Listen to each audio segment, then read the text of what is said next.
Hi నమస్తే. ఈరోజు మనం పొటాటో ఫ్రై ఎలా చేసుకోవాలో చూద్దాం. చాలా సింపుల్ రెసిపీ ఇది. లంచ్ బాక్స్లో కూడా చాలా బాగుంటుంది. పిల్లలు చాలా ఇష్టంగా తినే రెసిపీ ఇది. ఇంకా లేట్ చేయకుండా ప్రాసెస్ ఏంటో చూద్దాం. ముందుగా స్టవ్ ఆన్ చేసి ఒక ప్యాన్ పెట్టుకోవాలి. అందులో ఆయిల్ వేసి హీట్ చేసుకోవాలి. ఆయిల్ హీట్ అయినాక తాలింపు గింజలు వేసుకోవాలి.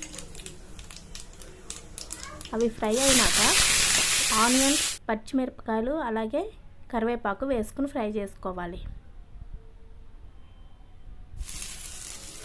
పొటాటో పీసెస్ వేసుకోవాలి. ఇప్పుడు కొంచెం పసుపు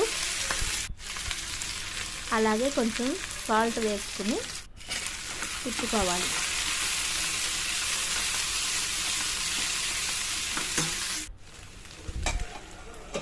ఒక 10 మినిట్స్ అలాగే వదిలేయండి సిమ్లో పెట్టి. ఇప్పుడు మూత తీసి ఒకసారి పీస్ ఉడికిందో లేదో ఒకసారి చెక్ చేసుకోండి.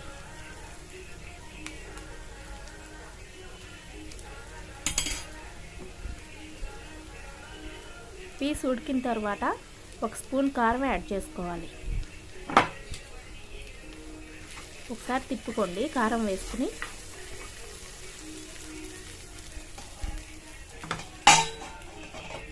కారం వేసుకుని ఒక 5 మినిట్స్ మూత పెట్టి సిమ్లో పెట్టి వదిలేయండి. ఇప్పుడు మూత తీసి కొంచెం కొత్తిమీర వేసుకుని